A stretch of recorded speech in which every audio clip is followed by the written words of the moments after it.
nutrition science to life through the people who live it. Connecting a world of healthcare providers, generating discussion and encouraging relevant conversations.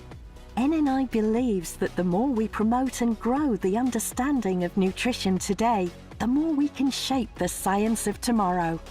So, we foster and disseminate nutrition research to a global audience, sharing a premium range of resources, offering both scientific and practical information, which is available anytime, anywhere. And covering everything from the first 1,000 days to healthy aging, from cutting-edge science through to sustainable nutrition, to actively establish deeper, more meaningful dialogue, inspired by your needs, fueled by your desire to be at the forefront of scientific thinking, and ultimately, to help you in your professional life. Everything we do is built around you to help bring nutrition science to life through the people who live it. NNI, advancing science for better nutrition.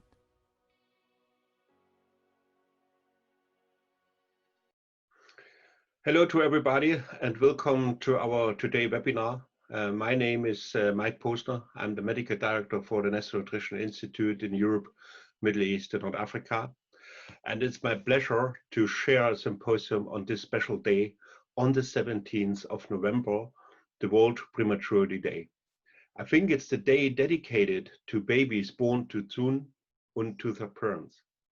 And it's also my great pleasure that we have organized this symposium in collaboration with the EFCNI, the European Foundation of Neonatal Care, that have developed a nice, interesting project and is now working on the further distribution of these European standards of care, which aims to provide really standards to improve the care of the preterm babies on every infant. And here we share our vision that we really help the babies to be cared in the best way. And that is also the aim of the symposium. And I think this objective very much is represented with the content of the symposiums.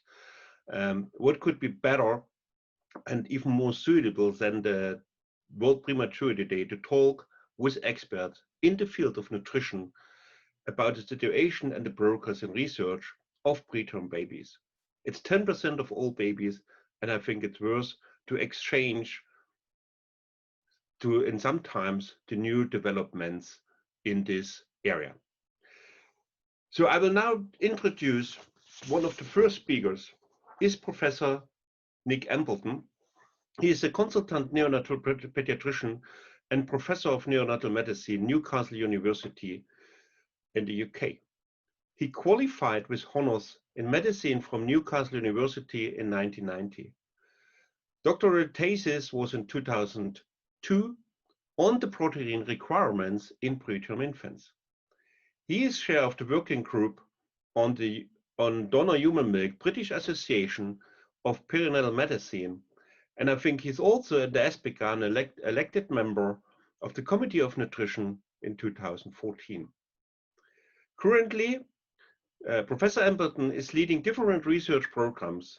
It's about early feeding and preterm nutrition and the impact on supplemental lactoferrin, the preterm infant microbiome and metabolism, the growth, cognitive, metabolic outcome in children who were born preterm into late adolescence, the impact of exclusive human milk diet in very preterm infants, and qualitative studies exploring reproductive and/or neonatal losses. Professor Ambleton is the associated editor of pediatric research. He had published more than 200 peer-reviewed articles and has more than 7,000 citations. I welcome Professor Ambleton and I hand over to your topic. Hi, my name is Nick Ambleton. I'm a neonatologist in the UK in Newcastle upon Tyne, and I'm going to be speaking in the next 30 minutes on 10 key concepts in neonatal nutrition. And these 10 concepts, first of all, The first one is that stores are limited and demand is high. Second, nutrition is more than nutrients. Third, we have one brain for life. We live in a microbial world. Necrotizing enterocolitis is common and devastating. Not too little, not too much. Nutrition throughout the life course. Nutritional status. The importance of mother's own milk. And finally, teamwork. So I'm going to go through each of these 10 concepts quite quickly over the next 30 minutes or so. First of all, and most importantly, are that in preterm infants, stores are very limited and demand is incredibly high. Here's a picture from our neonatal unit that I took last year. And I think you can appreciate the complexity of neonatal care. And these are all the things that as neonatologists on the NICU we talk about every day, how much fluid to give the baby and CPAP, blood pressures and all these kind of things. But in that context, nutrition is often overlooked because NICU care is incredibly complex and tends to be focused on the cardiorespiratory management. And all the time we have monitors that will monitor cardiorespiratory status, but very few monitors that are really focusing on nutrition.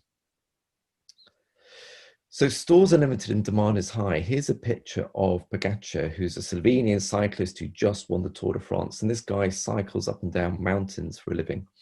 And he consumes around about 100 kilocalories a kilo a day whilst he cycles up and down mountains.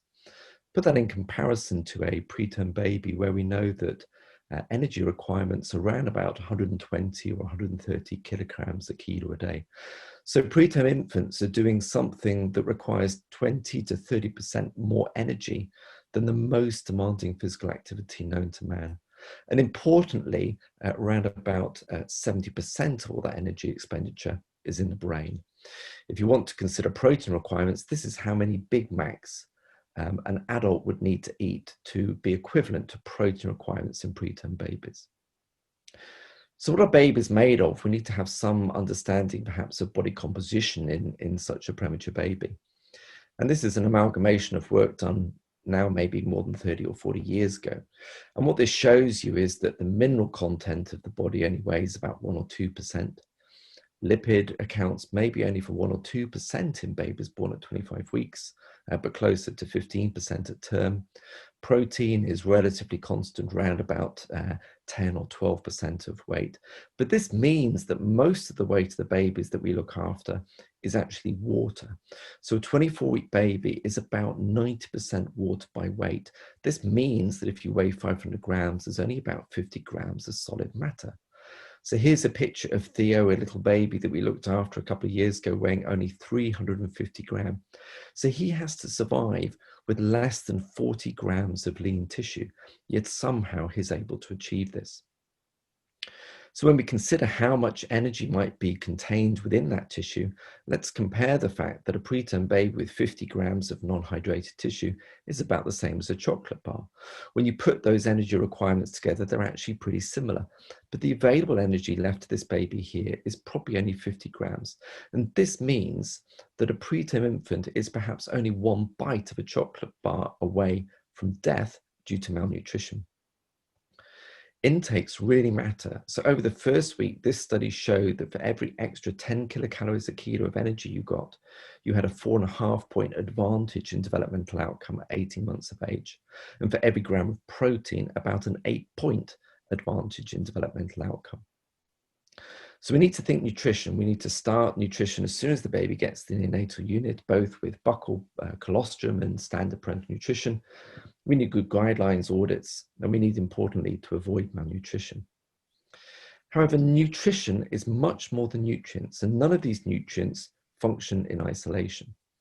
So I like to recognize that nutrition is made up of lots of different components. Of course, we need to consider all the different nutrients, proteins, fats, micronutrients, but we also need to be aware of the functional components, such as human milk oligosaccharides in breast milk. We need to be aware of all the different microbial aspects that are induced by breast milk or the environment that we live in, and then all the technical or socio-behavioral or psychological aspects of nutrition. And all of these 4 components need to work together. So we need, as I say, to be aware of all the different aspects. We need to provide good leadership. We need to think carefully about the NICU environment and about functional components. but also be aware that nutrients don't function in isolation. Along the x-axis here, I've depicted protein intake, and up the y-axis outcome. This could be lean mass or developmental outcome. And what we see is that a good amount of energy intake, as the energy intake increases and protein intake increases, that outcome improves. However, if you don't provide enough energy, simply providing higher protein won't get you the benefit that you want, because the amino acids will simply be catabolized. So we need every nutrient to build a brain. This is what it looks like if you provide enough macronutrients and micronutrients. But this is what it would look like if you continue to provide enough macronutrients without the micronutrients. And those micronutrients might be phosphate, but equally they could be DHA or B12 or iron or these sorts of factors here. We only get given one brain for life, and this is really important in preterm babies. In most primates, brain growth is very rapid, particularly in the second and third trimesters, so that by term, most primates have a relatively mature brain. In comparison, the rapid period of brain growth in humans occurs towards the end of the third trimester and in the first few months after term.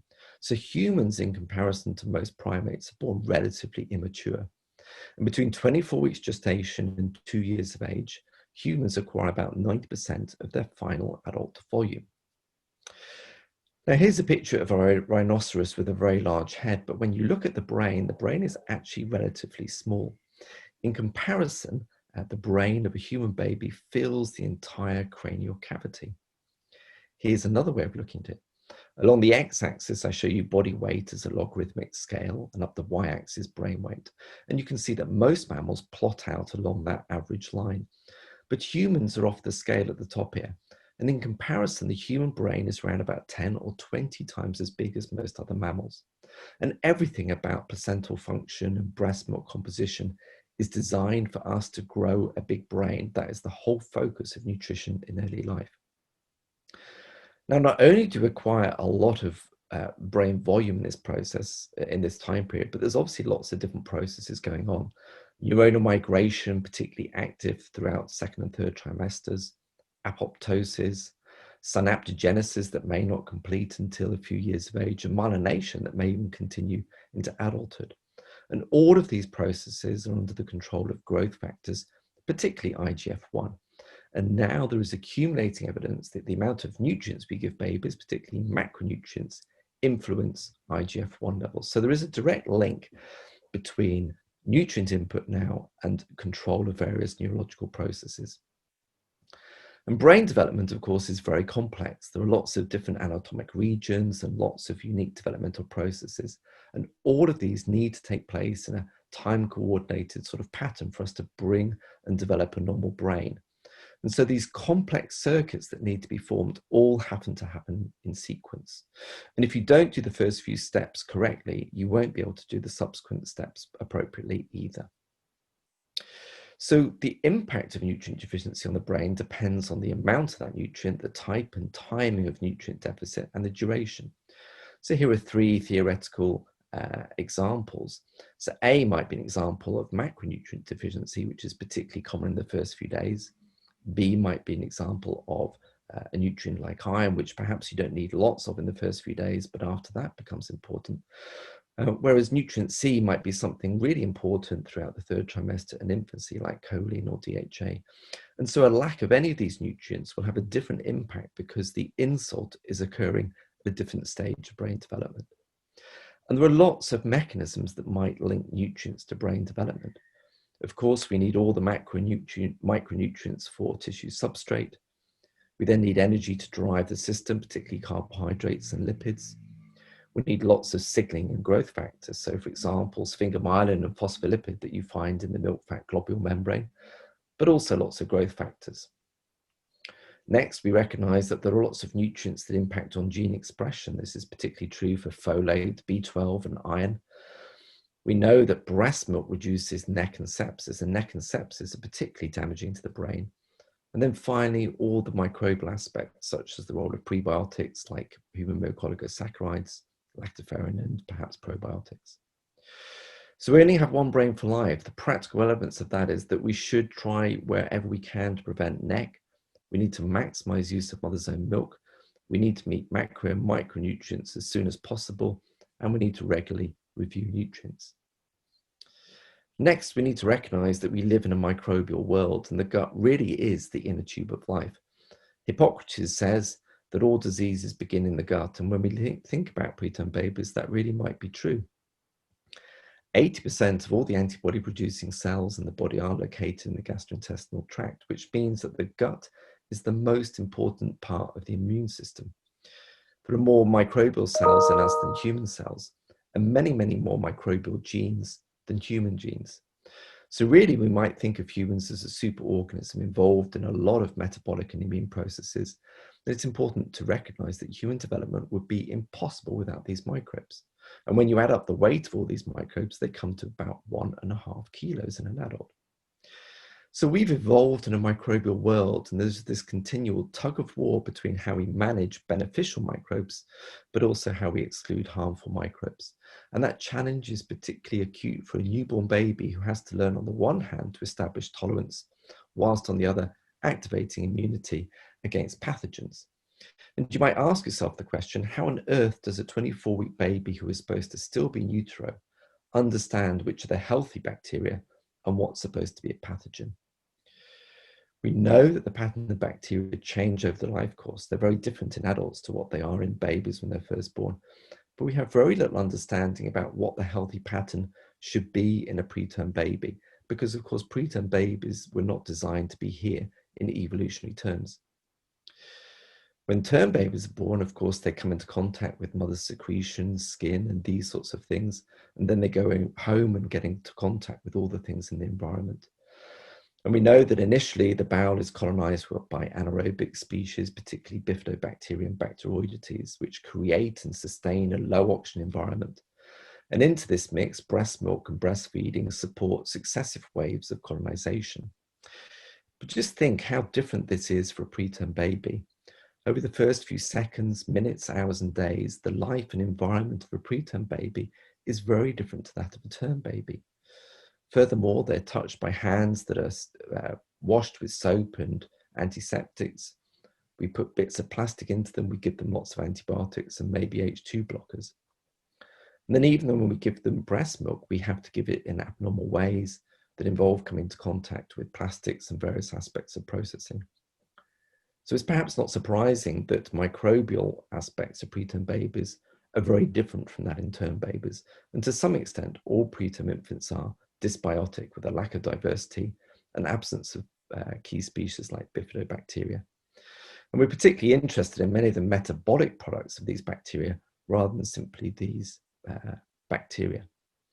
Now, this is really important because, of course, bacteria have a key role in the development of NEC and sepsis, and we need to recognize, and I think this isn't widely appreciated, that children are more likely to die from necrotizing enterocolitis or sepsis as a preterm baby than all cases of childhood cancer combined.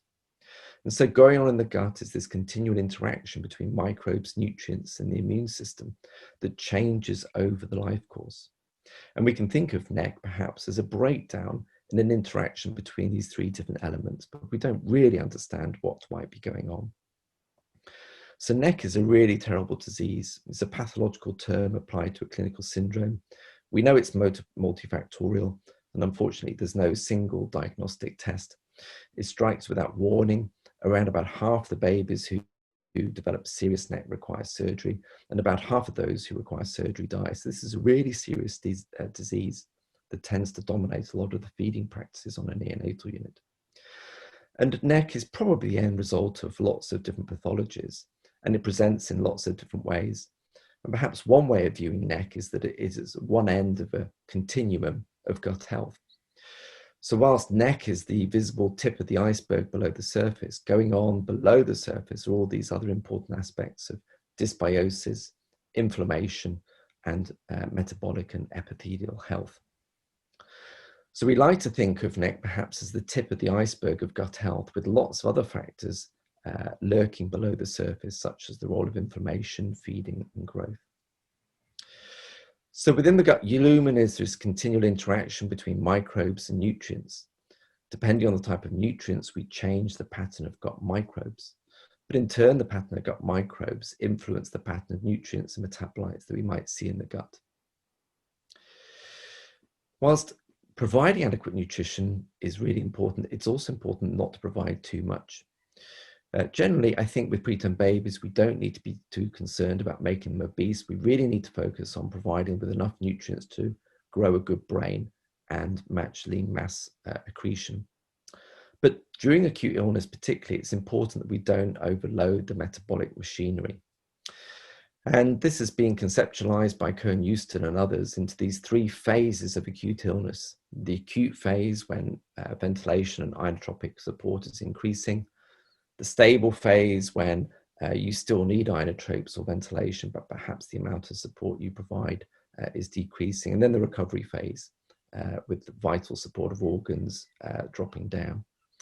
And if we think about what's going on in those phases, we know that inflammation is peaking during the acute phase, but this is associated with lots of metabolic changes. So endogenous production of glucose goes up, and there's a suppression of tissue synthesis.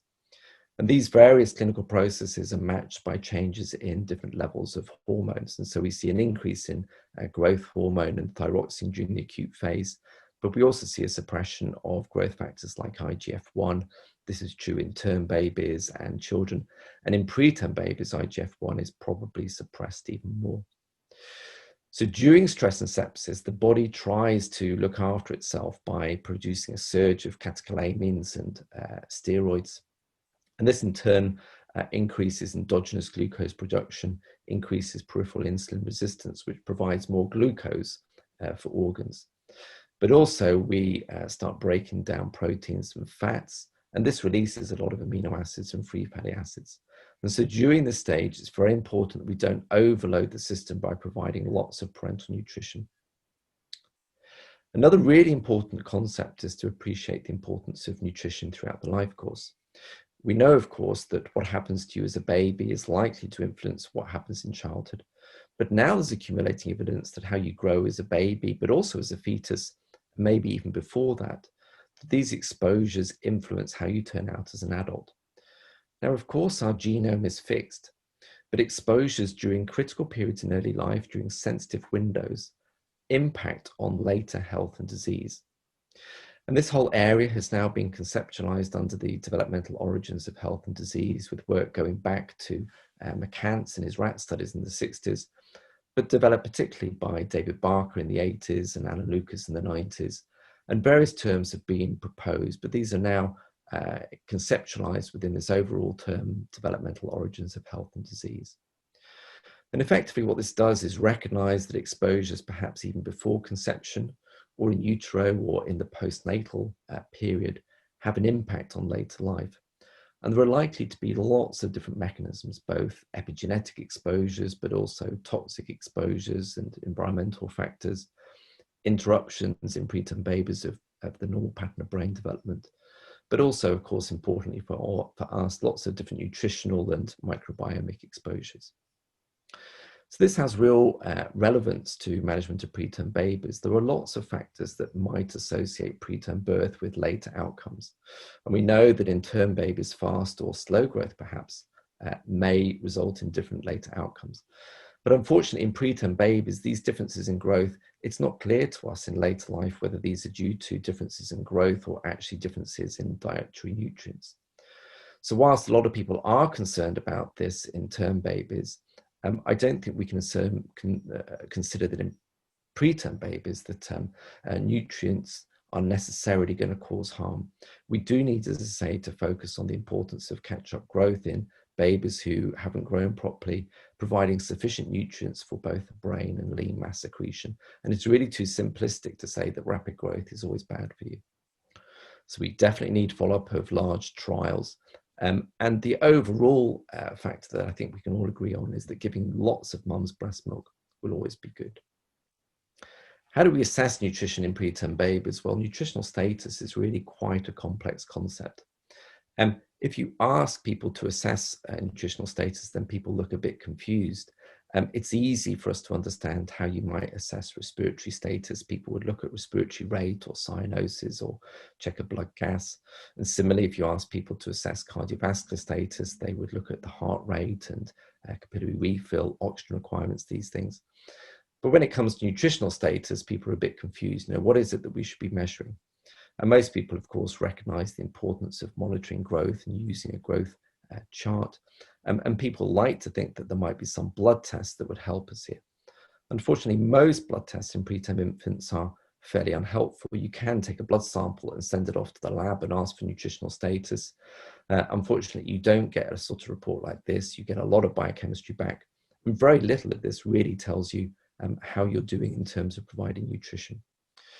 So we need to consider this life course approach to nutritional status. So what happened in the past determines your metabolic capacity to handle nutrients in the present time. And that in turn impacts on later risk of disease, particularly things like diabetes.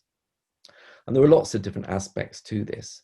And as I said before, you could think about all the past exposures, which might be past exposures to the mother or to the fetus.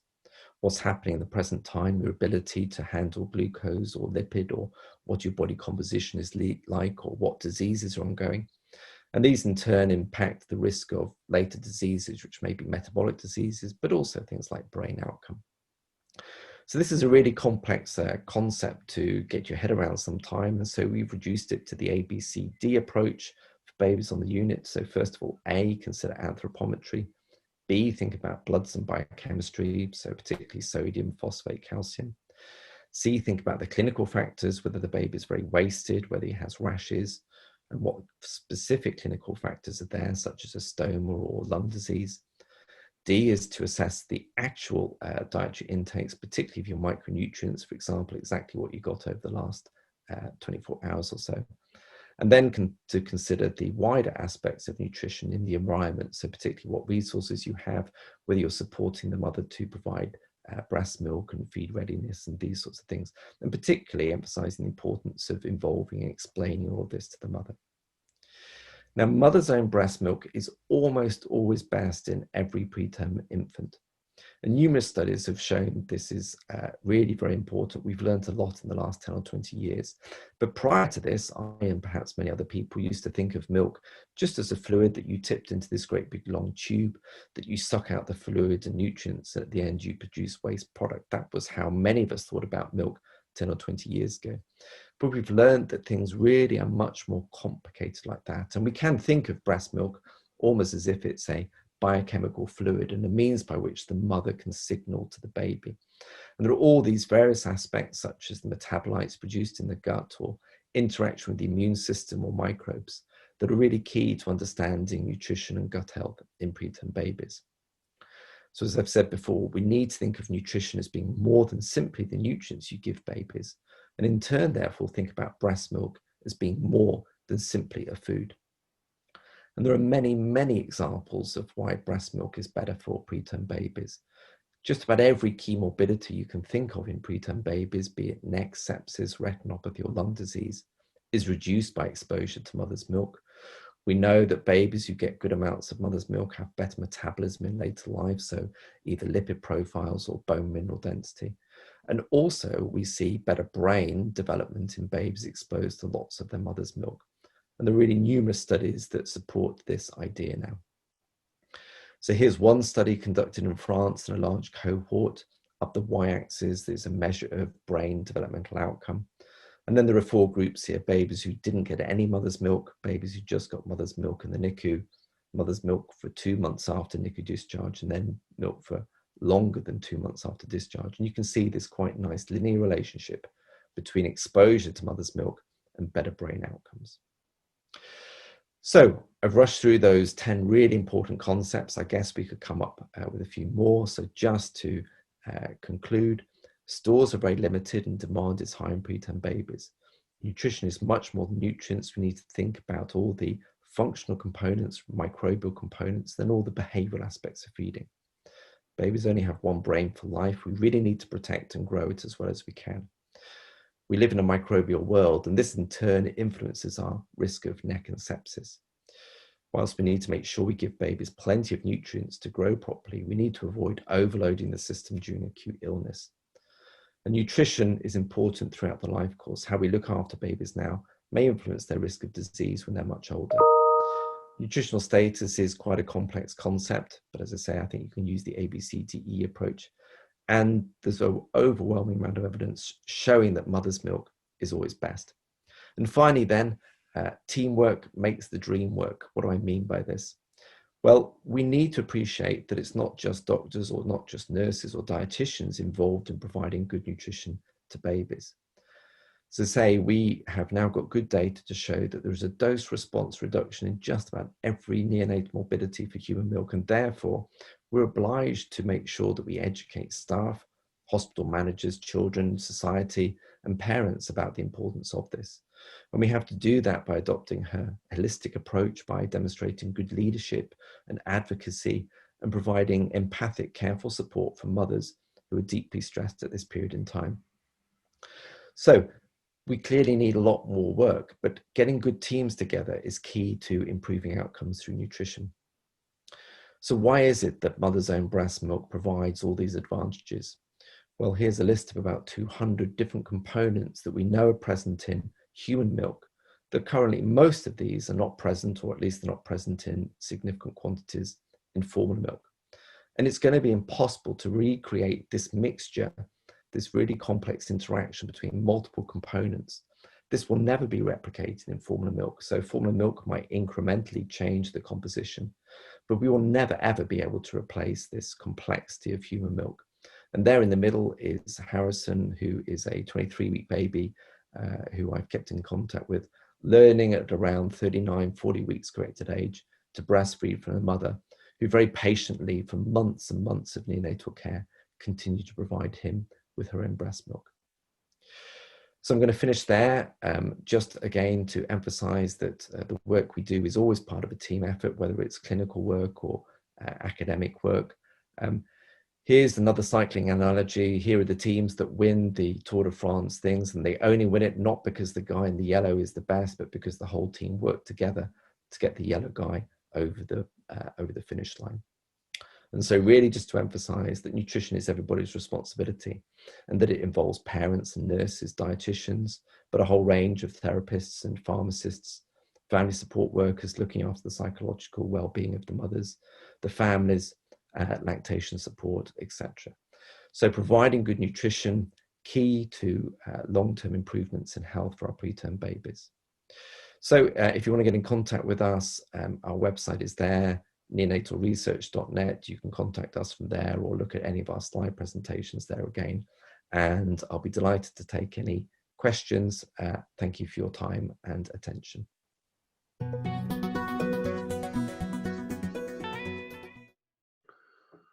It's now my great pleasure to introduce to our second topic and a very renewed speaker, Professor Hans van Kodo.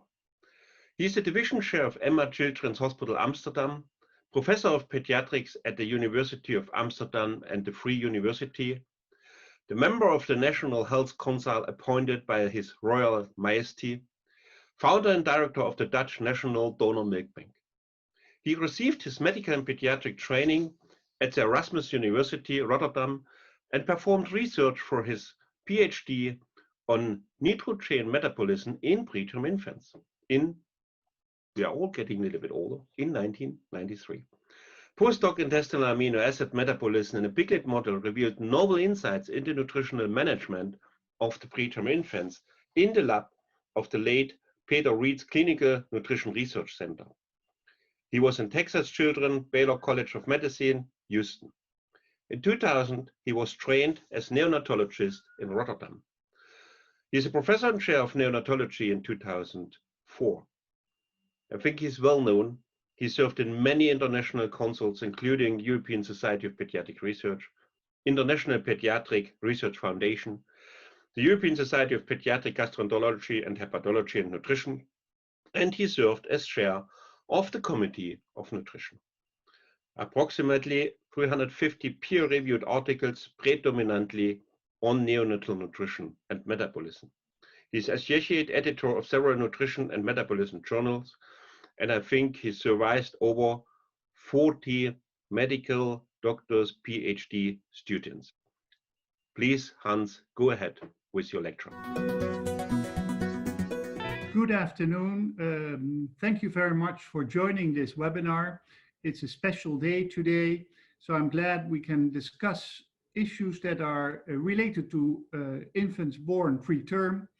And I was asked to address the topic human milk banking.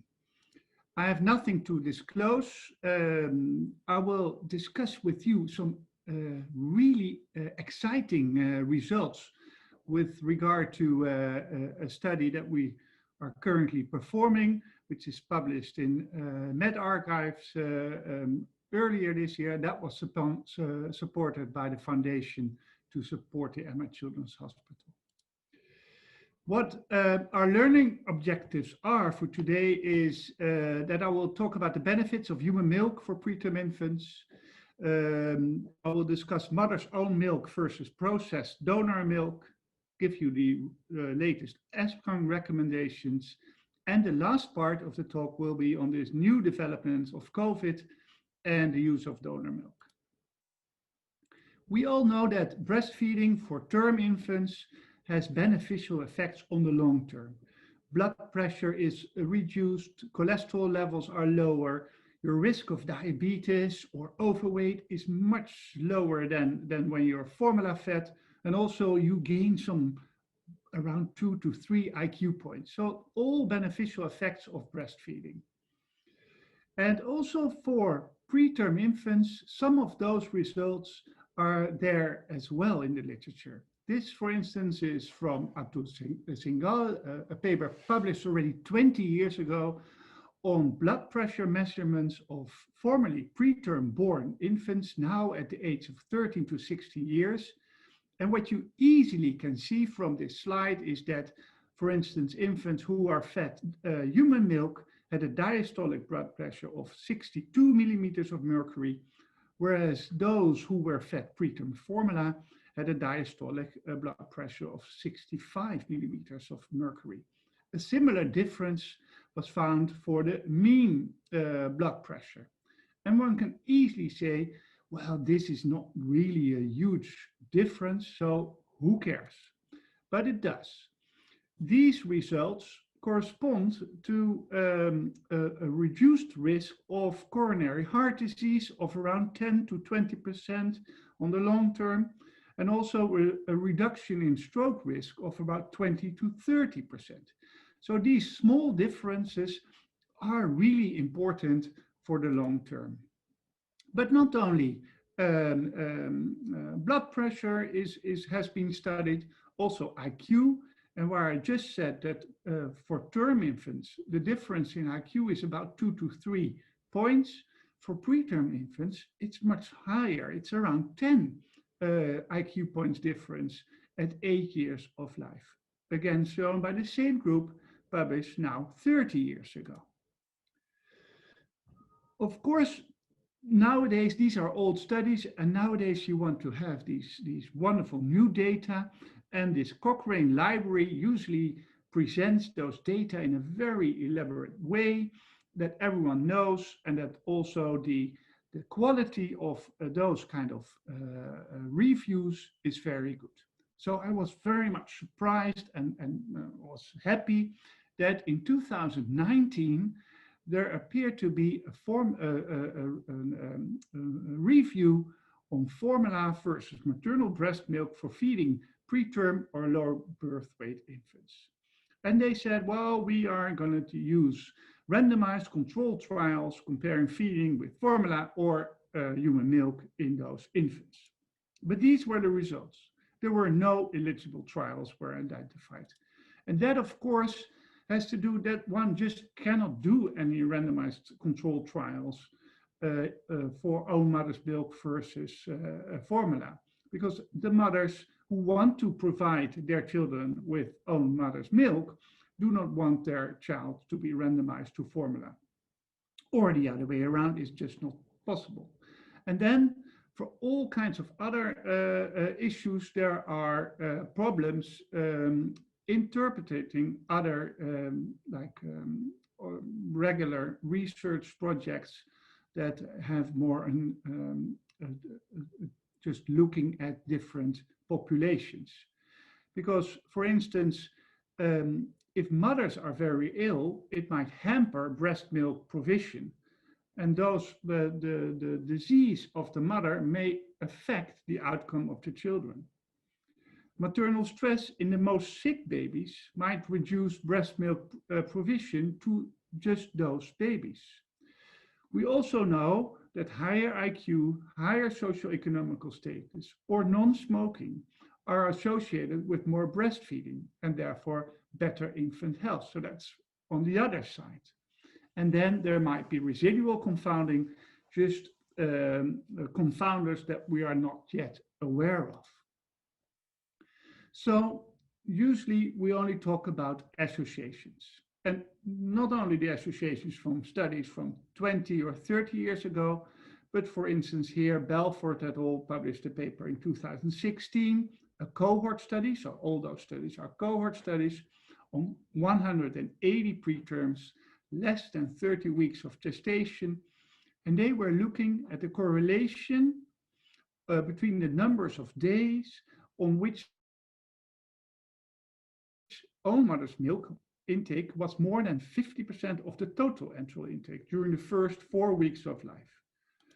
And what they found was really, really important.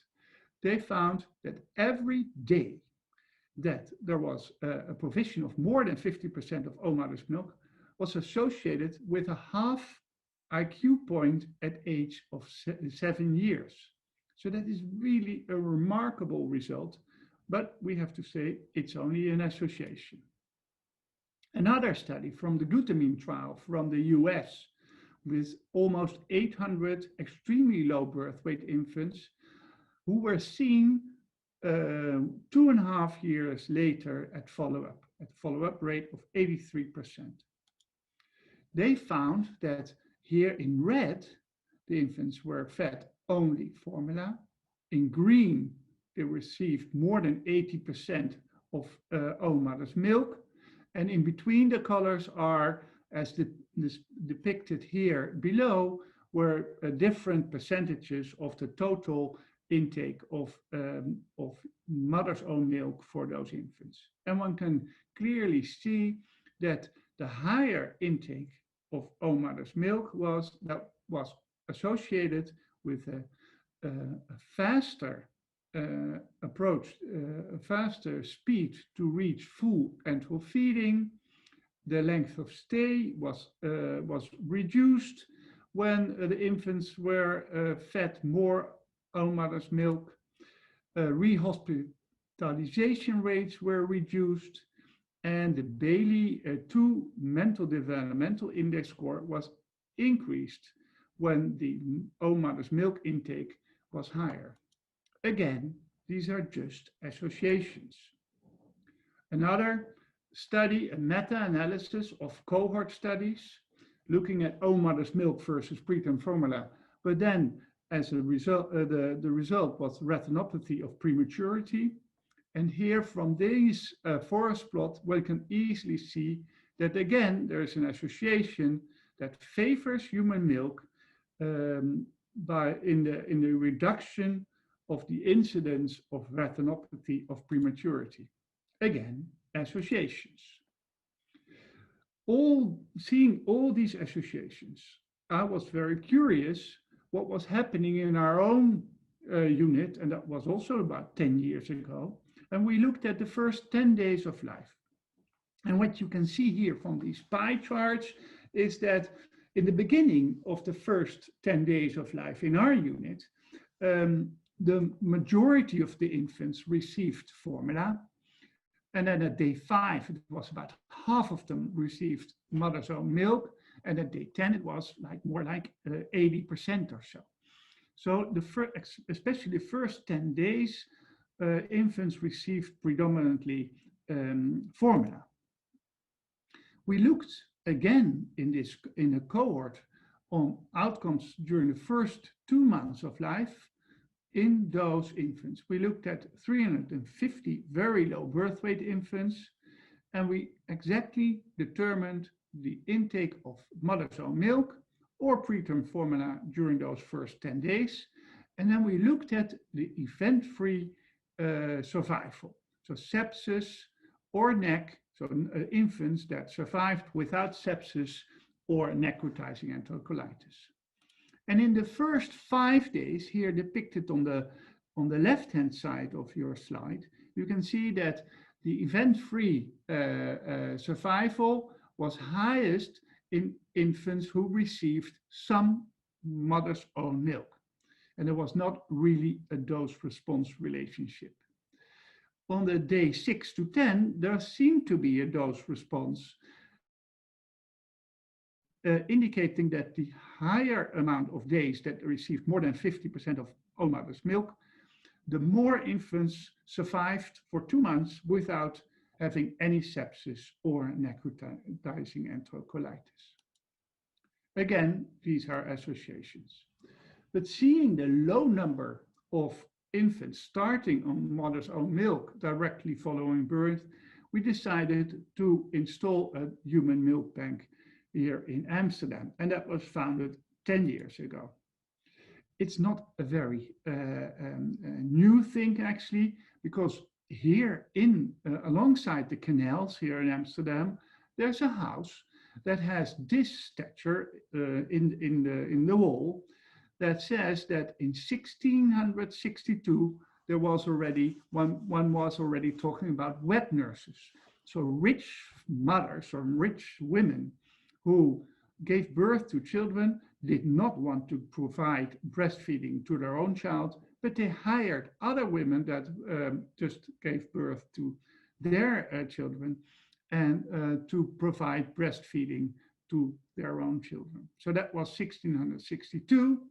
Directly following the Second World War, there was a Dutch human milk service that ran from 1984 till 1973, because at 1973, people thought, and there was such a good marketing, people thought that formula was as good or even better than own mother's milk. But it's fun to see how the milk was collected and freeze-dried and then given to weak newborns born in those years. Nowadays, it's completely different. We have now almost 250 human milk banks that are active in Europe, and you can see this on this screen. And there are 20 more planned, as being shown by the EMBA, the European Milk Banking Association. What do people do at human milk banks? Well, the milk is delivered. In most countries, the women that provide the milk, that have thus a natural surplus of milk after giving their own child, of course, also breast milk, they deliver it at the bank. They are not reimbursed for that, except for some countries in Europe. So they do it for altruism. It's checked, the temperature, it's labeled, it's stored in the freezer, then it's defrosted within 3 months after pumping milk. It's cultured to make sure that there are not a huge load of bacteria. Then it's pasteurized, which eliminates CMV and the bacteria. It's cultured again. It's analyzed, how much protein, how much energy is in there. It's freezed again. And then in our country, from Amsterdam onwards, it's transported to 5 NICUs, to about half of the country. And there it can be used within 9 months following pasteurization. And many people come and visit the milk bank, but it's just a few freezers next to each other. We pool one donor. We have a track and trace system, so we know exactly from which mother, which milk is delivered to which child. So that is always possible to trace back. So we know exactly who gets what. We pasteurize the milk, and like the vast majority of the milk banks around the world, we use Holder pasteurization. And Holder pasteurization is a safe method. We have been using it for years, and everyone has been using it for years. And you heat up the milk for 30 minutes to 62.5 degrees of centigrade, and then you cool it down again and freeze it again. This heat processing has an effect. Basically on all cells that are all living cells. So that's why it's killing all the bacteria and the viruses, but it also destroys all enzymes, all lymphocytes in there. It abolishes basically IgM. It has also a huge effect on lactoferrin, for instance, on several growth factors. So although it's a very robust way, it also damages the human milk. There are alternatives now being investigated in several research institutes, including a combination of the Wageningen University and Amsterdam University, where we look at all kinds of outcomes using high temperature short time, so that's for 72 degrees, but only for a few seconds, UVC irradiation, high pressure pasteurization, ultrasonification. There are a few more methods that are now being tested to see which ones are the best. If we look at the randomized controlled trials, and now also looking at the Cochrane database, when comparing donor human milk versus formula, that is possible. And there you see some striking differences. Basically, by pasteurizing the milk and processing the milk, one can easily see that weight gain and also length and head circumference gains are reduced in infants fed donor milk as compared to formula. So weight gain, you can see here in the lower, is around 2.5 grams per kilo per day, less in infants who receive donor human milk. So that needs to be fortified if one would be favor of having a rapid weight gain rate.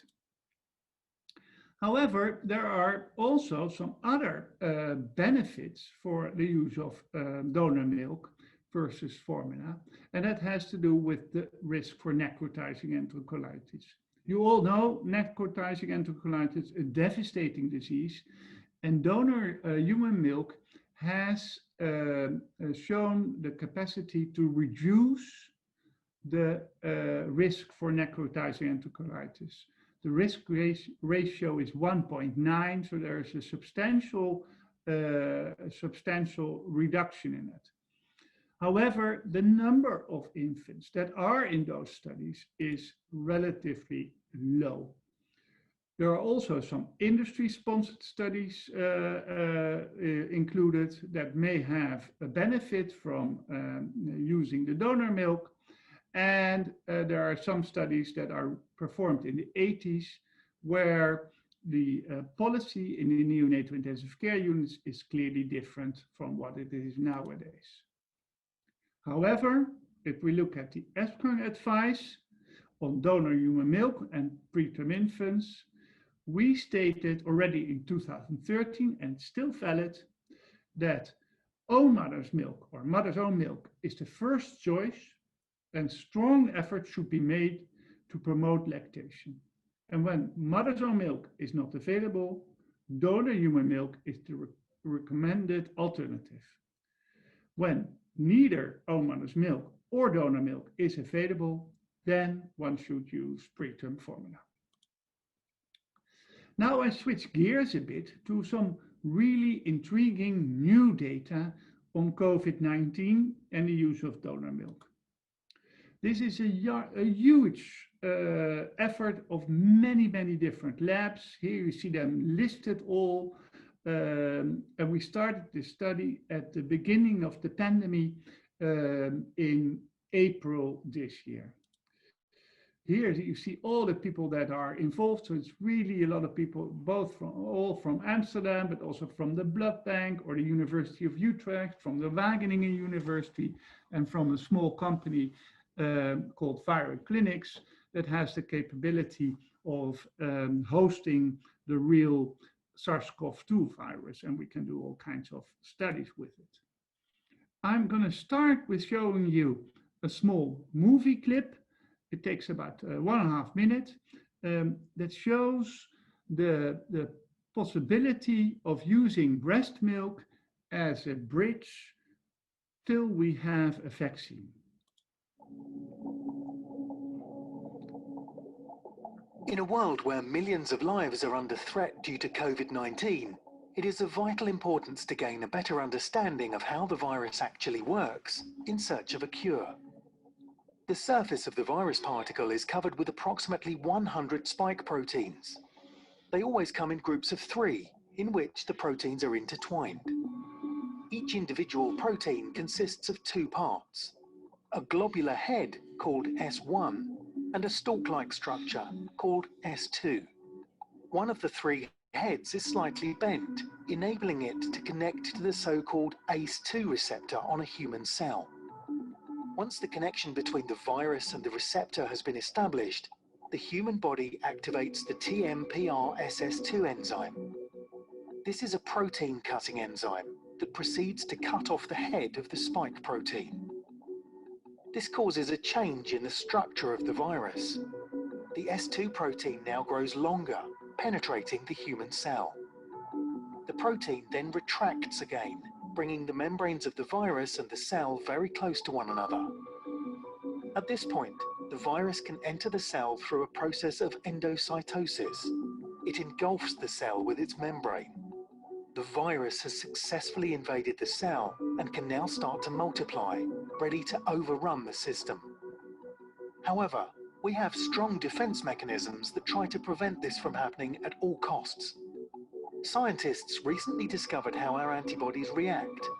It's actually a very simple process.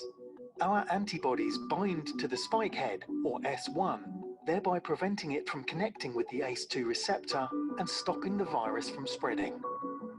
Human breast milk from mothers who have had COVID-19 disease contains those antibodies.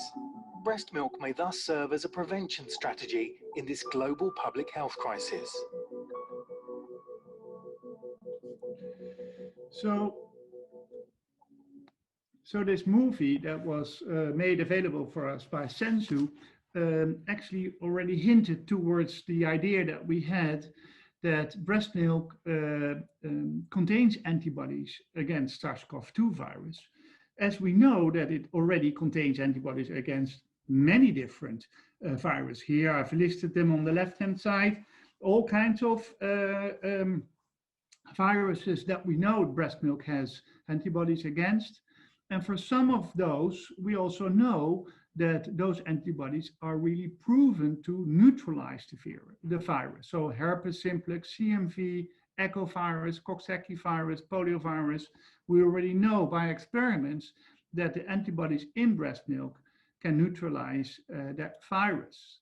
So our question was, does breast milk already also contains antibodies against SARS-CoV-2?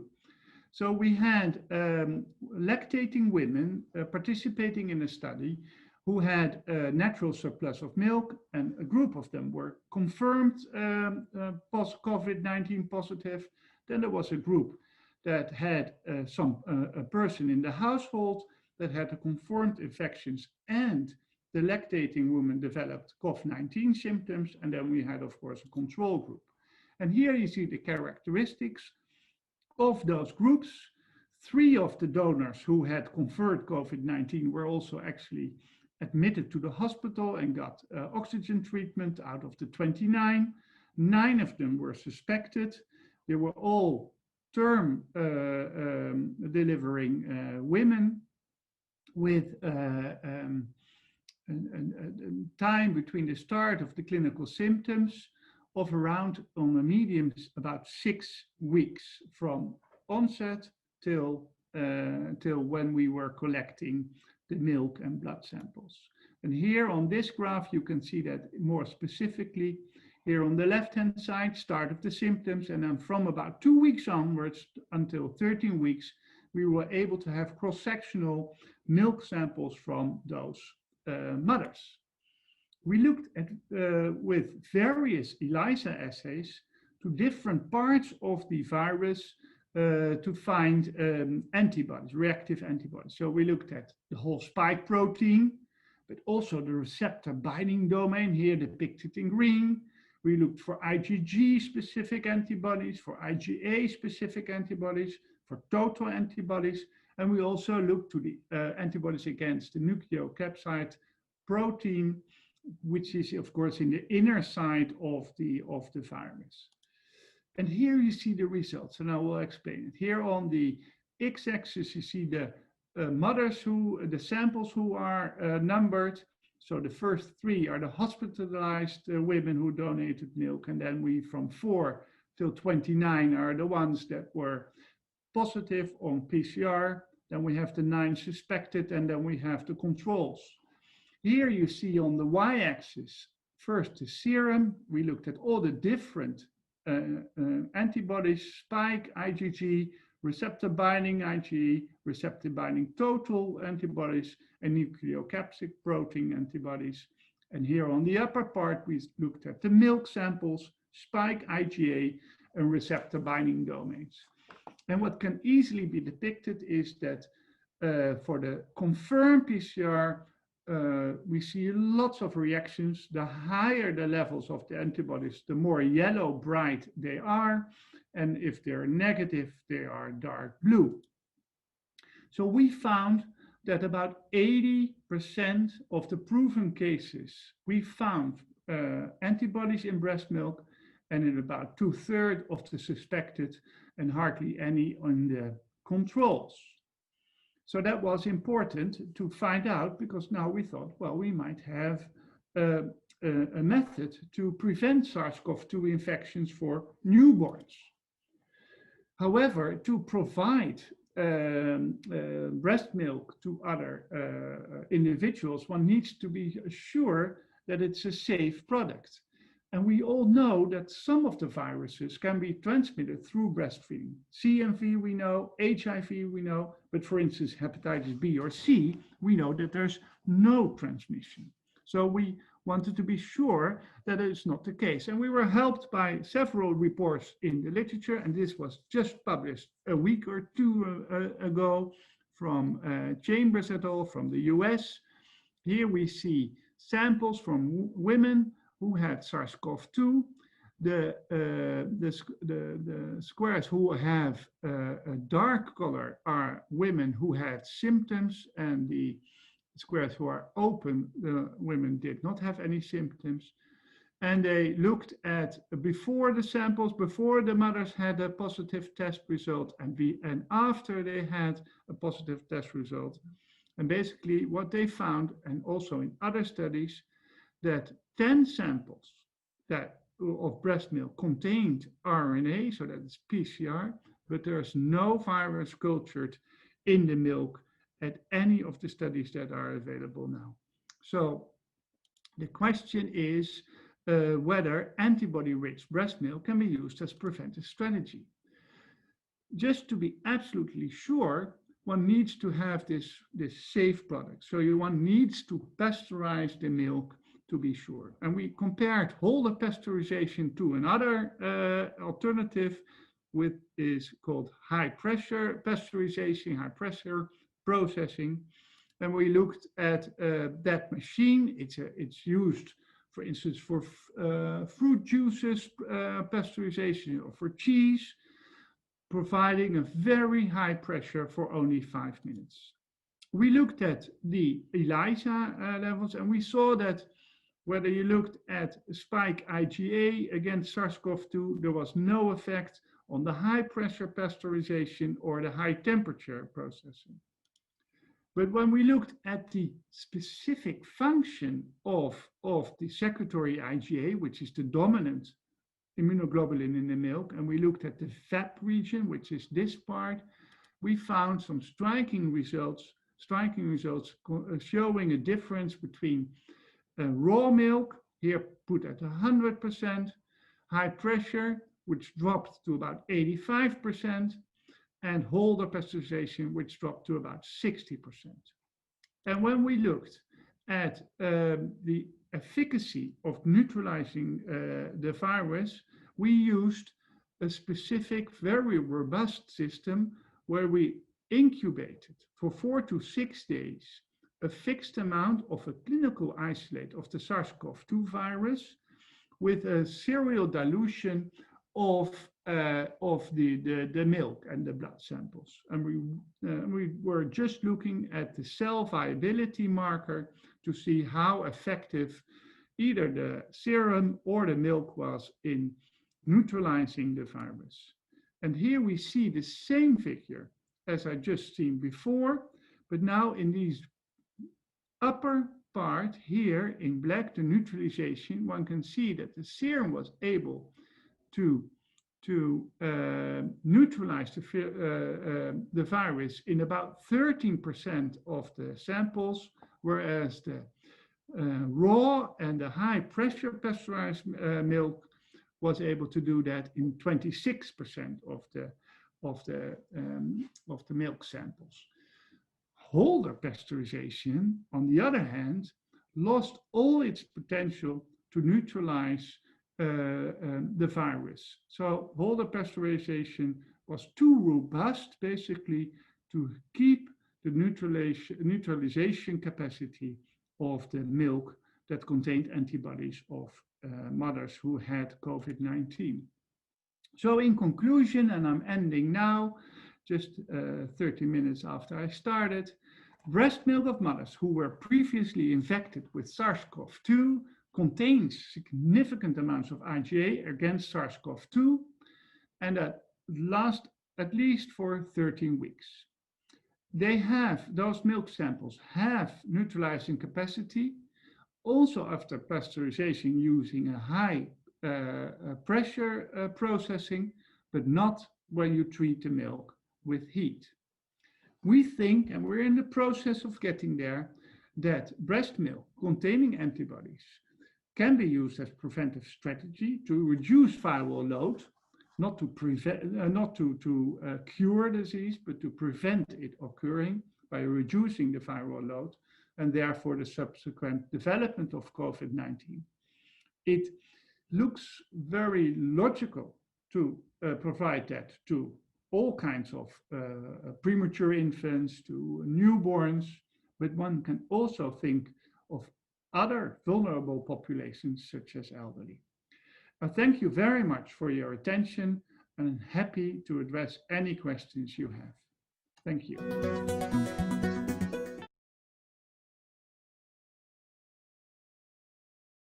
Everybody, now you see us really live, and it's my pleasure to open up now the discussion round after we were able to listen to very distinguished two presentations from, of course, two distinguished speakers.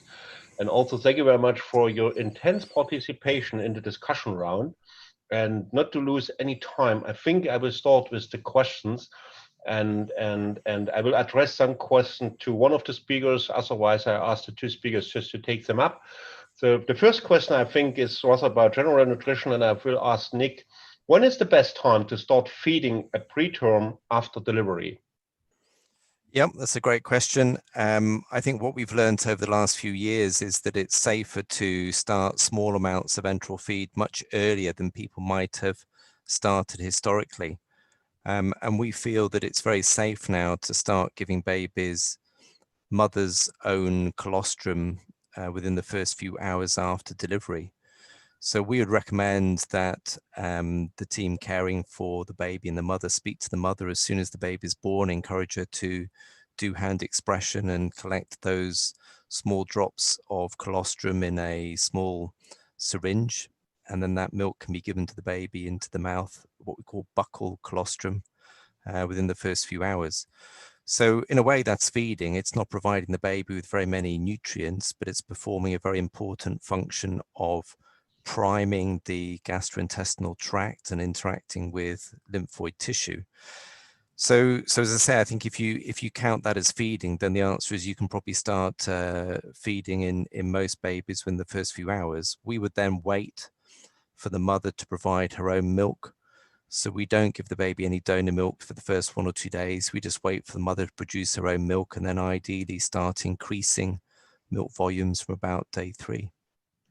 Yeah, okay, thank you very much. And that's maybe it's just a question with regard to that is how you starting to increase the feeding. So how fast, especially if there is maybe a little bit unstable conditions with the baby. So yeah, again, it's a great question. We took part in the large SIFT feeding study, which was published last year, which showed that increasing feeds at either 30 mils a kilo a day or 18 mils a kilo a day didn't really make any difference to 2-year developmental outcome, and doesn't appear to make any difference to necrotizing enterocolitis or sepsis. But it's important to remember that in that trial, the average age that babies started to increase feeds was around about day 3, day 4. So we think that in most babies, it's safe to increase once the baby is 3 or 4 days old, and you probably can increase a bit more quickly in the stable babies. Defining which babies you go more slowly in is a bit more complicated. Generally, we would keep on to start feeding babies even if they're on a very low dose inotrope. But generally, if their blood pressure is stable and otherwise they're systemically not terribly sick, we would increase feeds in those babies. But I think it's important to be cautious where you've got babies who are very unstable, where they may be septicemic, where they may have an inflammatory storm, where the blood pressure may be not stable. In those situations, I think you need to worry about blood flow to the gut and just be a bit more cautious. We've learned that in most settings, parenteral nutrition is actually quite a safe intervention. So I think if you're at all worried about the gut in the first few days in terms of blood flow, blood pressure and these things, then it's sensible to go a bit more slowly. yeah, thank you very much. I think the next question is rather to Hans. I think it was a part of your last part of the presentation with regard to the current situation about COVID. And the question is, during the COVID period, how we will manage premature babies' nutritional support if the breast milk of the mother is COVID affected? Well, to be honest, we've went through all the literature so far, and there's no report that any breast milk sample contains the virus. There are reports that there is a PCR positive breast milk samples, but that just shows that there has been virus there in the milk, but it can be indeed from the mother transferred through the breast in the breast milk, but it could easily also be from the environment or from retrograde flow from the mouth and then back in the milk or so. So that is all possible. So what we advise is to continue breastfeeding even when mothers are COVID positive. So when they are PCR positive or have clinical symptoms, one should, of course, be aware of contamination through the mouth of the mother. So she needs to take precautions, but for sure one should continue it, especially when we, but also others have shown that there are antibodies in milk present that might combat the coronavirus in those babies. And they're depending on those antibodies in this stage. So very good. So there's no reason to stop breastfeeding because to be afraid because of COVID. So clear answer, I think. On the contrary, one should Absolutely. try and pursue that the breastfeeding is given. Thank you very much. I think that helps a lot on the clarification. And another question, I think, to Nick, maybe it's a little bit about when breast milk is not possible or breastfeeding and the preterms will receive formulas. Is it advisable to give water in between the feeds? No, I'm not sure. Liquid, no? Yeah, I'm not sure specifically what the question is, but generally we would only give the babies milk So as you say, if there isn't any mother's milk, we would use a formula milk. We would choose a formula milk, obviously, depending on what type of baby we have. So if we have a premature baby, less than about 1.5 kilos, we would use an adapted formula designed for preterm babies, but bigger babies probably are fine with the term formula. We've looked at the evidence base for hydrolyzed formulas and these other sort of adaptive formulas, and we're not convinced that there's any data that they're beneficial. So as Hans said, it's very clear that the best milk for all premature babies is mother's own fresh breast milk. Probably there is an advantage to use donor milk where you have it available, but if you have not got donor milk available, then using a formula without any other water or fluid is probably best. Yeah, thank you very much. I think it's very good to clarify that it's really about feeding and not about just giving a liquid. Yeah, thank you very much. If I can add, Mike. Yeah, absolutely. It's my pleasure. I think it's even not wise to add, to just give water. It's I think we're always trying to get as best nutrients in, and by just giving water, you are filling the fluid requirements, but without giving any nutrients or minerals or vitamins, and that's a pity actually. So please use either breast milk, donor milk, or preterm formula in preterm infants. Okay. I think there is another question just came in. I think as we have a discussion around, I would just goes back to the COVID, because I think you mentioned precautions, things that the mother should take, and there is a more specific question. What do you mean with these precautions? Well, mother should, there are two ways of doing so. So when the mother is putting the baby to the breast and the baby is able to drink, so from 32 weeks of gestation onwards, the mother should wear a mask, and of course should clean her hands and clean the breast. If you're tube feeding, you need expressed breast milk, and then again you need to work as hygienic as possible. So mother should wear a mask during the expression of milk and clean hands and her breast. So those they're very logical measurements that one should take. Okay, thank you very much, Hans. Thank you for the good question, and thank you for the answer. There is now another question. I think it's maybe to the both of us, you and maybe Nick will start. It's about the gut microbiome. What is the best approach to influence the gut microbiome of preterm infants? I think, and maybe it's linked to, do we give probiotics or not, or what should we do for the NEC prevention? I think the strongest evidence still relates to mother's own breast milk. Mother's own breast milk is the one factor in every study that's ever been done that's been shown to improve gut health in preterm babies. It's quite difficult to define what is a healthy gut microbiome in preterm babies because it's very different from term babies. But all the evidence suggests that mother's own fresh breast milk is likely to promote the healthiest microbiome in babies. The data on donor milk is a little bit more conflicting because, of course, donor milk is being pasteurized. But there are some studies suggesting that if you mix donor milk and mother's milk together, you might give a better microbiome. I don't know. So undoubtedly, the question about microbiome starts off with making sure that you give mother's own breast milk, and that goes right back to the buccal colostrum. And we think that giving these babies buccal colostrum into the mouth may even encourage the right sorts of microbes to develop in the mouth that can then be swallowed. After that, probiotics is such a huge topic that I don't think we really have time to get it into in detail here. But in summary, as many people know, there have been a huge number of trials done. In general, they tend to point towards benefit from probiotics, but there are lots of issues, lots of different trial designs, lots of different probiotics out there on the market. And I think the honest answer is we still don't know.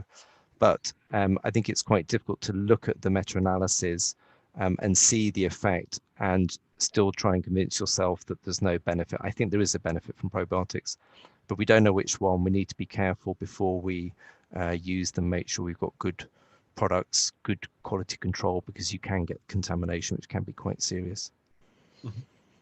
Yeah, maybe there's something new to come with the discussion around, all these human milk oligosaccharides. Let's see what this will bring in the discussion from now. I think there's a lot of developments. I know that the first clinical trials are performed. I think it will be an exciting topic still, I think, even in the future. Thank you very much, Nick. I think another question was again a little bit about this premature, less 1,000 gram of weight.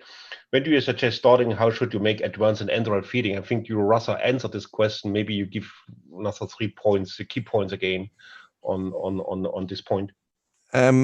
Yeah, I mean, I think again, there's good evidence that even very small babies can tolerate enteral milk in the first few days as long as you build it up slowly, and recognize that you need the experience of the whole team in feeding babies. As I said, I think in my talk, I mean, this isn't just about a doctor deciding to increase feeds. It's about having really skilled nurses at the bedside who really understand when the babies are not right. And many of your experienced nurses have a kind of sixth sense that when something's not right, they will tell the doctors. So as I say, really important for all doctors to listen and respect the bedside nurses and the parents. They know these babies better than you do, just floating around on a ward round.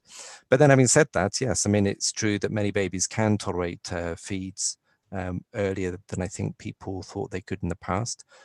For me, there's no data that suggests you need to wait any longer in babies less than 1,000 grams to over 1,000 grams. I don't know what Hans thinks. Well, I agree. And what is, I think one should consider is that in utero, so in the womb, also fetuses are ingesting amniotic fluid all day. Up till term age, they get about half a liter per day they swallow. But it already starts at 24, 23 weeks of gestation. So those infants are used of getting fluids in their stomachs, in their intestines.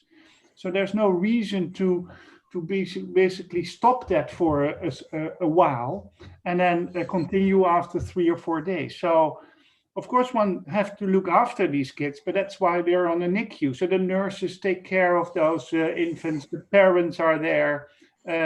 So it just continue feeding, I would say. Mm-hmm.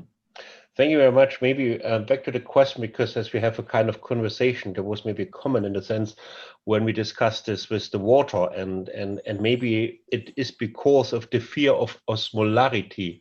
Maybe this is a little bit, is there any point of view? So what is about the fear about osmolarity? What should we be taking care of?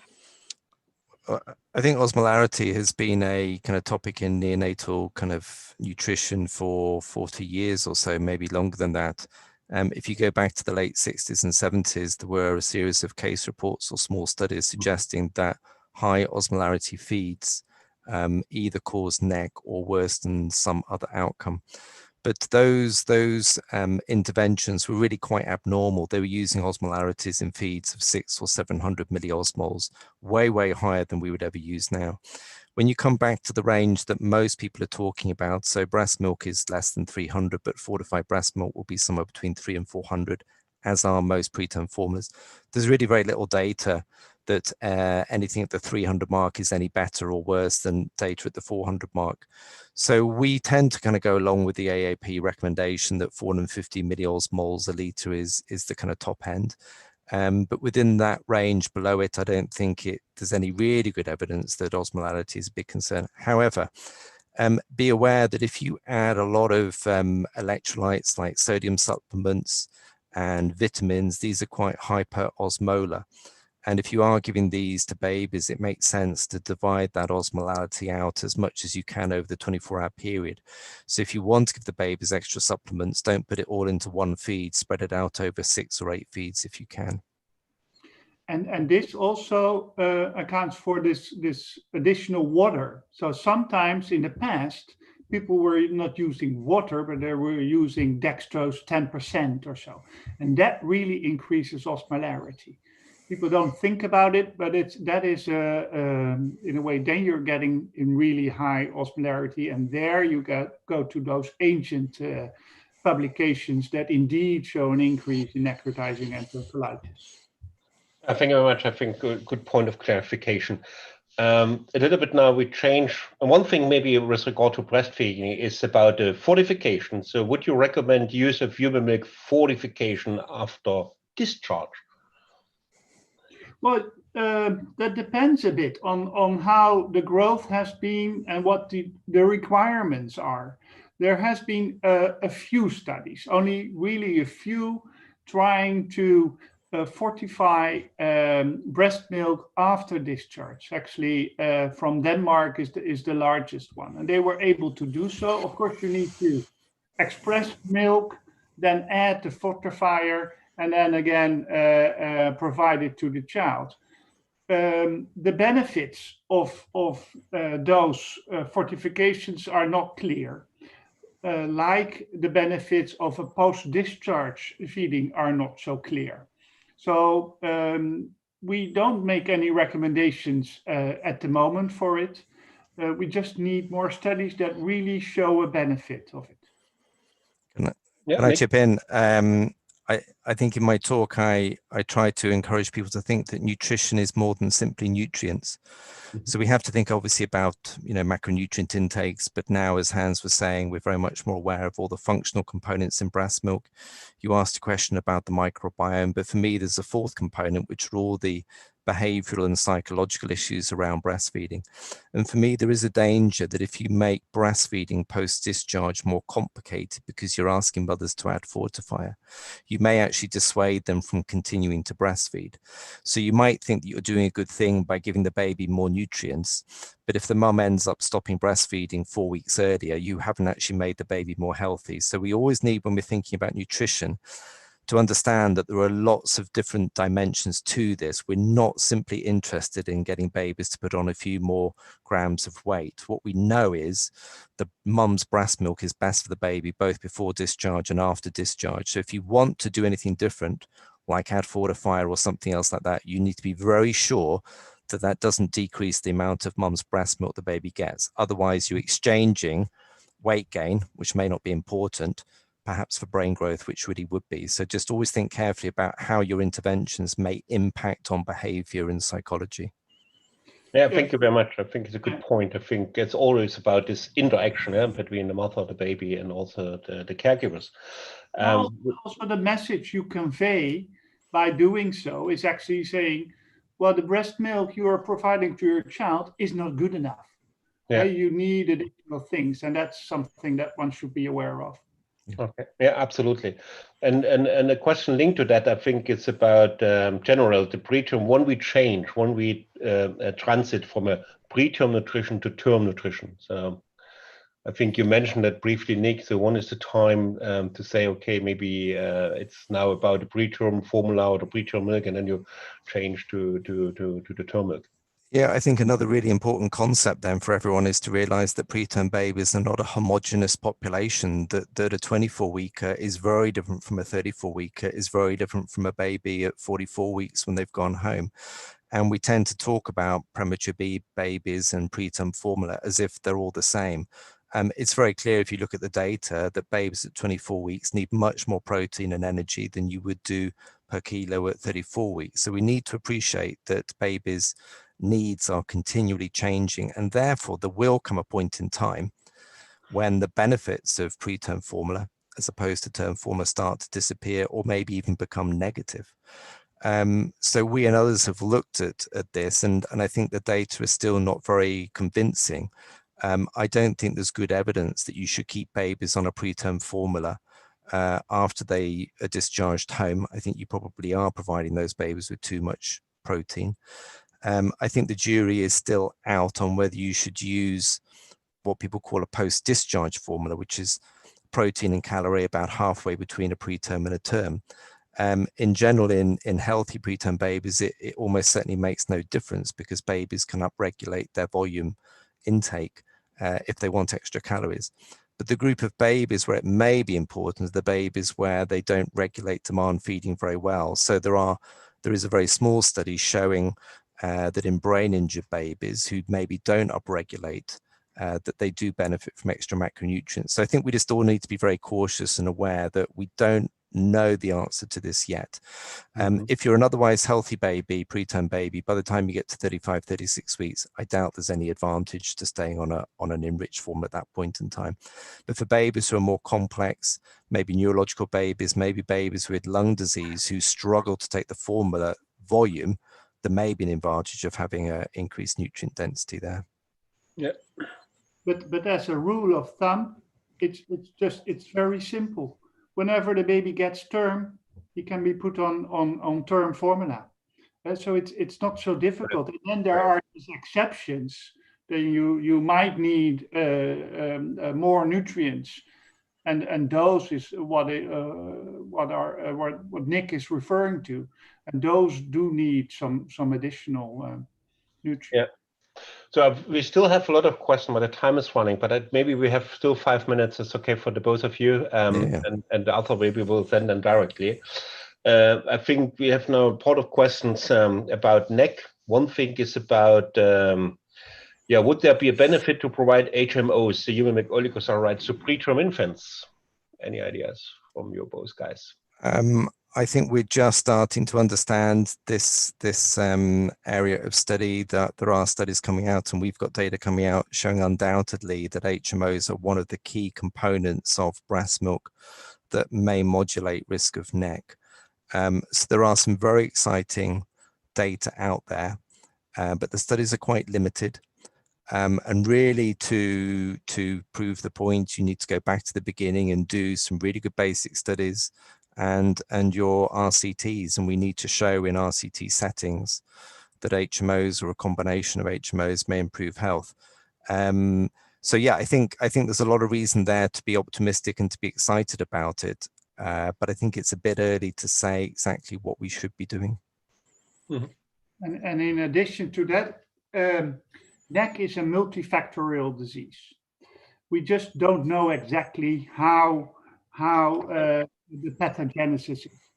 The thinking that one specific ingredient can prevent necrotizing enterocolitis has been proven wrong for the last 30, 40, 50 years. So yes, they may add.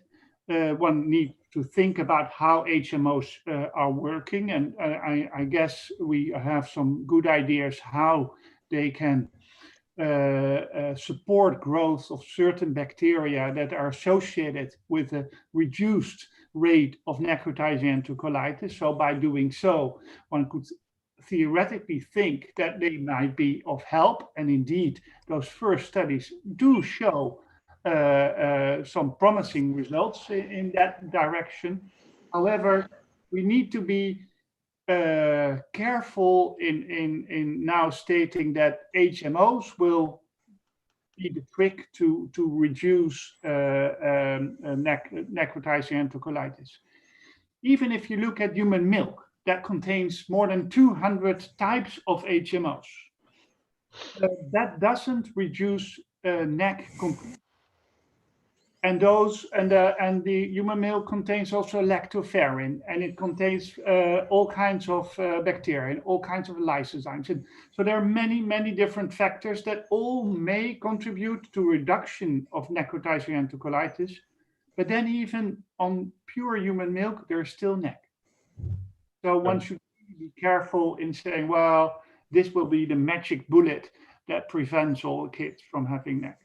It would be great if we would find this magic bullet. But I think, as you say, it's a multifactorial thing, and that's why maybe there is no magic bullet.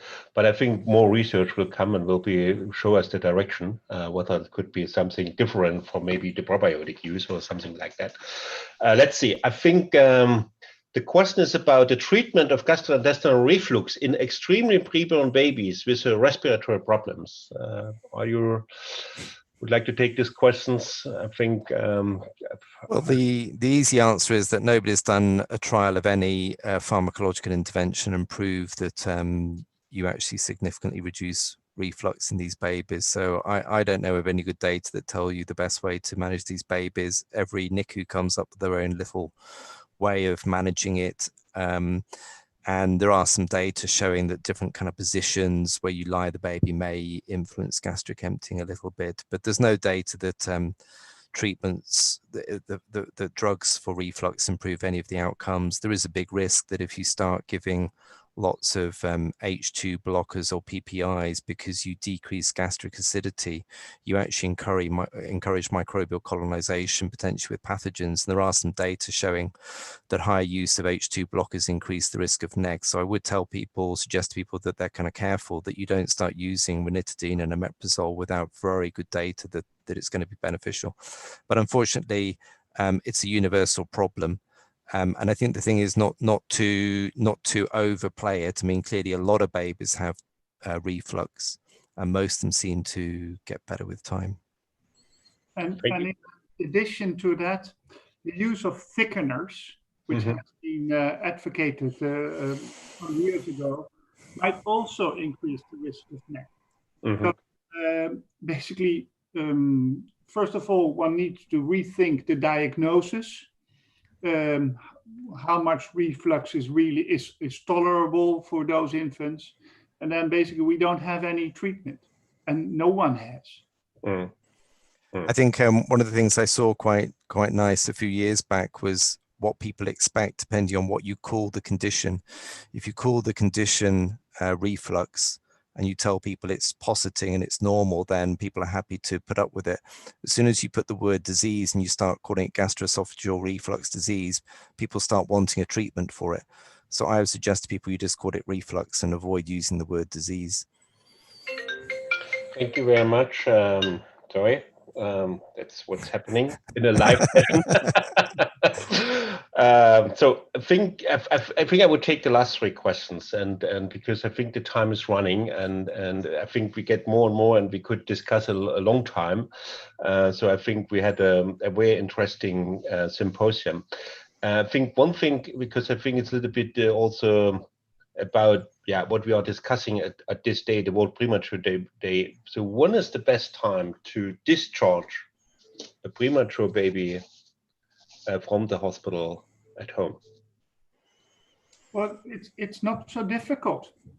The baby should be stable, keeping its temperature, and should be able to get nutrients, so drink, or the parents should be able to give tube feeding to this child. It's sometimes, of course, it's depending on financial matters, on space matters. So how many availability do you have on the wards?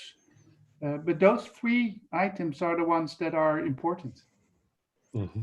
I think it's very variable, isn't it? I mean, most NICUs in Europe, I guess, and North America, typically babies are around about 36 weeks, maybe a little bit younger if you provide them tube feeding. The more complex babies are clearly a bit older when they go home. It's quite normal for 24-weekers to have reached term or be after that. But I hear in African settings in Uganda that they send the babies home at 32 weeks because the family just don't have money, but the babies do fine. So they teach the parents the importance of keeping the baby warm and giving small amounts of milk, and they do it quite well. So I think we should always be open to being flexible with babies. And again, I think it emphasizes that nutrition is more than simply tipping nutrients into the baby. You need to think about all the different aspects of how you support these babies. Another question, maybe also to the discharge, is when to start with weaning food. Is this the same corrected age, 4 to 6 month corrected age? Is there any clear recommendation on that? No, there's no clear recommendation, but there are some studies running at the moment, and there are already some results. What we know from all observational data is that parents tend to start a few weeks earlier with complementary foods for preterm infants, and usually that's around 4 to 6 weeks. There are now 2 trials running with large numbers of children that actually compare that interval between 4 and 6 weeks earlier than what is recommended in high-income countries, which is start for term infants between 4 and 6 months of age. Those outcomes of those studies are based on obesity, because there is, of course, a relationship with earlier starting with complementary feeding and higher rates of obesity in later life.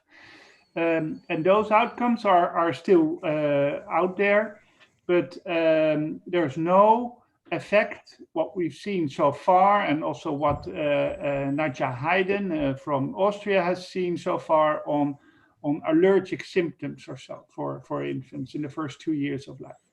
Mm-hmm. Can I just add, Mike? The term weaning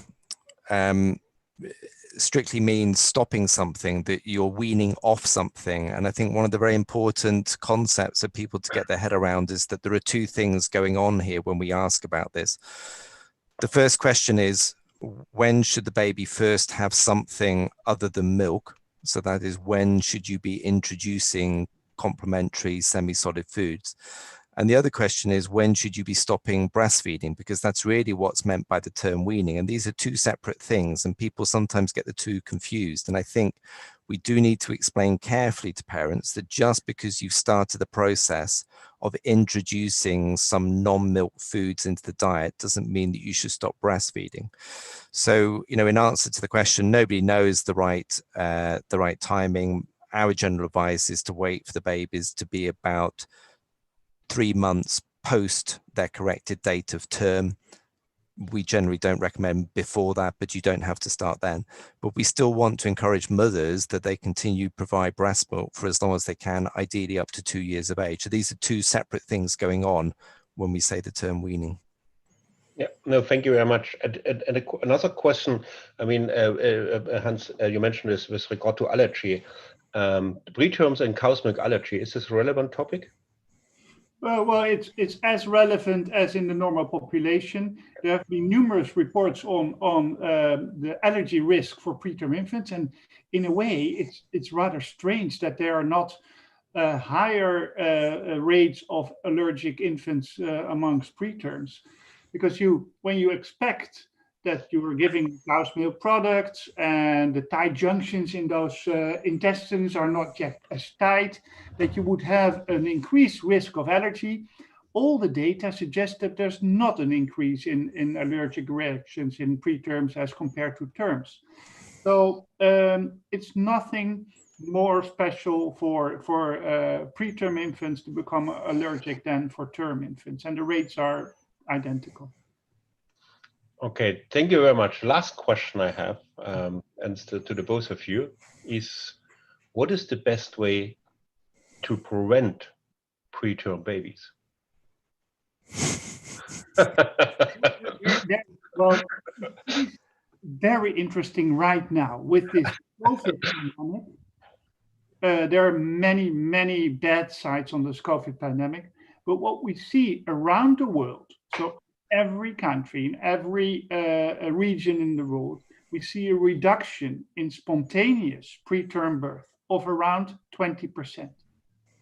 So that should make one think, what is different that we're doing now as compared to last year with regard to spontaneous preterm birth?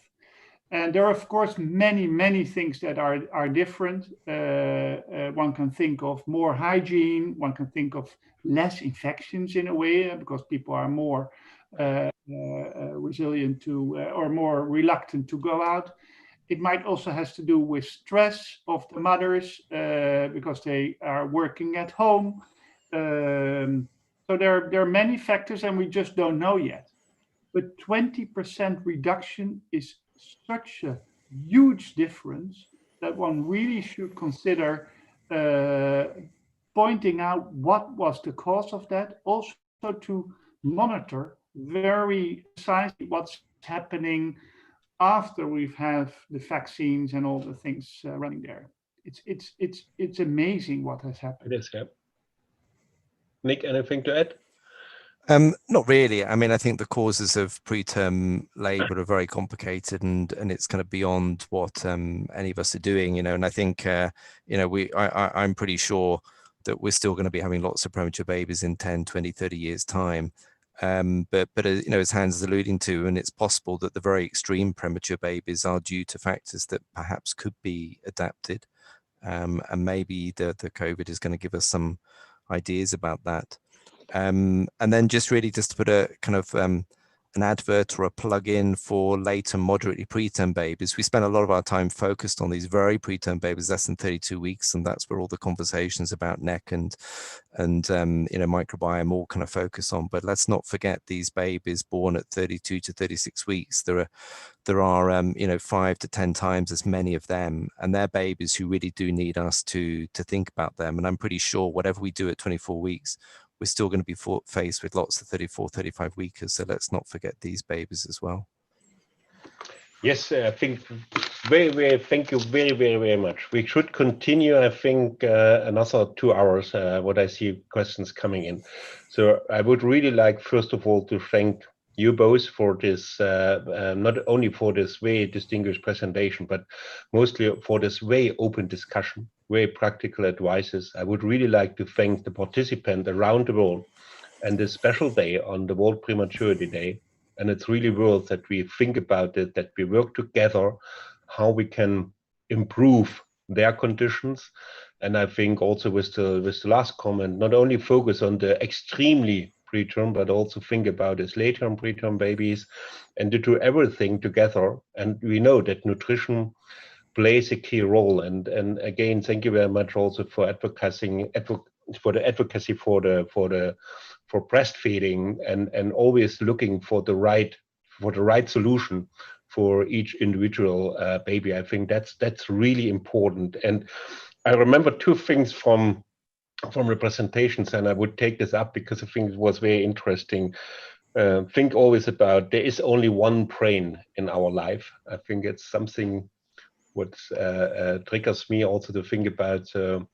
We should really take care of that. And also another one was not too little and not too much. I think that's also what we should take for our life.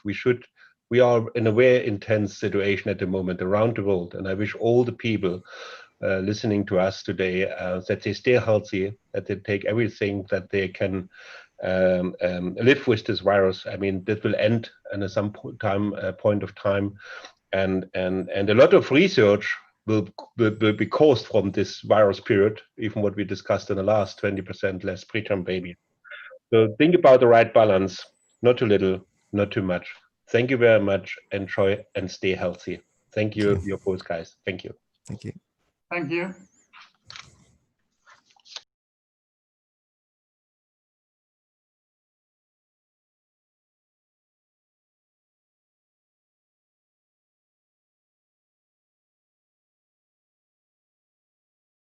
Nutrition Institute, we have one clear vision: to bring nutrition science to life through the people who live it. Connecting a world of healthcare providers, generating discussion and encouraging relevant conversations. NNI believes that the more we promote and grow the understanding of nutrition today, the more we can shape the science of tomorrow. So, we foster and disseminate nutrition research to a global audience, sharing a premium range of resources, offering both scientific and practical information, which is available anytime, anywhere, and covering everything from the first 1,000 days to healthy aging, from cutting-edge science through to sustainable nutrition, to actively establish deeper, more meaningful dialogue, inspired by your needs, fueled by your desire to be at the forefront of scientific thinking, and ultimately, to help you in your professional life. Everything we do is built around you to help bring nutrition science to life through the people who live it.